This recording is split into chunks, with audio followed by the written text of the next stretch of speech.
It had been a hot day. A hungry lion was on the loose. He emerged from his den and began searching for food. He simply came across a little hare. With some hesitation, he caught the hare. "This hare can't fill my stomach," the lion reasoned. A deer rushed that way as the lion was going to kill the hare. The lion got greedy. "Let me eat the enormous deer instead of this small hare," he thought. He walked behind the deer and let the hare escape. The deer, on the other hand, had fled into the woods. The lion felt bad about letting the hare go. Moral of the story: a bird in hand is worth two in the bush. And well. After school one winter day, Jack's mother told him to go out and play in the snow. "But it's so cold outside, Mother," Jack said. "Put on your coat and your hat and your mittens," his mother said. "You can build a snowman before your father comes home." "I'm going to need a carrot for the nose," Jack said, "and I'll need some things for the snowman's hat and face." Jack got a bucket and collected everything he needed to decorate his snowman. His mother promised she would watch him build the snowman from the window. Outside in his front yard, Jack started with a very small ball of snow.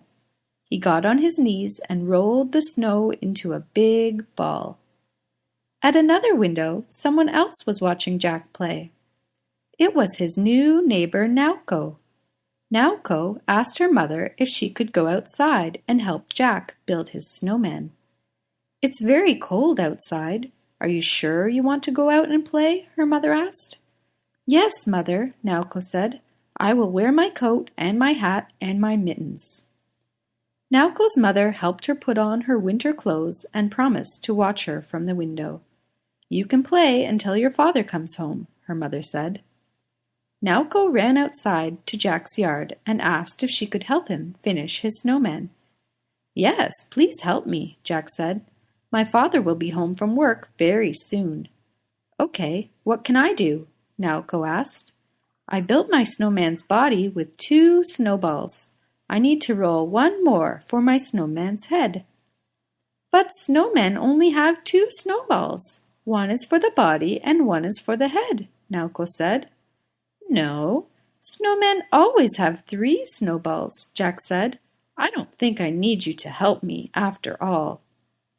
Jack picked up some snow and made it into a small snowball. He got on his knees and rolled the snow away from Nauko to make the snowman's head.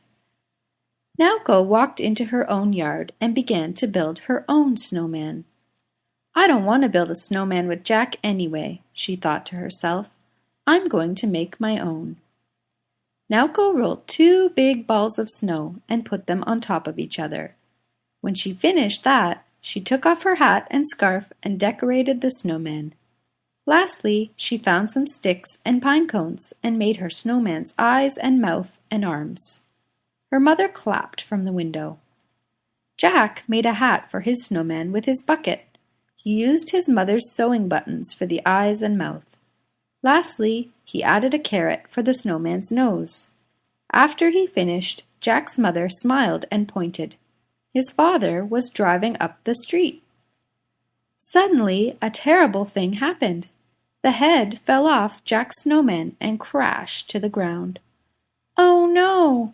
My snowman fell apart," Jack said, "and my father is almost home." Nauko heard Jack's cry and ran over to his yard to see what the problem was. "I'll help you roll another snowball," Nauko said. "If we do it together, we can finish before your father gets home." Together, Jack and Nauko rolled a new snowball. They shaped it with their mittens until it was round. Then they lifted it up onto the snowman's body and decorated it with the carrot and bucket and buttons. "We finished it just in time," Jack said. "Thank you for your help." "You're welcome. I like your snowman better," Nauko said. "Mine doesn't have a nose." Jack walked over to look at Nauko's snowman. He loved the pine cone eyes and mouth and the sticks for arms, but he knew it wasn't finished. Jack ran back to his snowman and pulled the carrot out. He broke it into 2 pieces and gave half to Nauko. "Hurry," Jack said. "Your snowman needs a nose, and your father is driving up the street too." "Thank you," Nauko said. "You're welcome," Jack said. "I think our snowmen make good neighbors." Once there was a dog who wandered the streets night and day in search of food. One day, he found a big juicy bone and he immediately grabbed it between his mouth and took it home. On his way home, he crossed a river and saw another dog who also had a bone in its mouth. He wanted that bone for himself too, but as he opened his mouth, the bone he was biting fell into the river and sank. That night, he went home hungry. Moral of the story: if we always envy what others have, we'll end up losing what we already have, just like the greedy dog.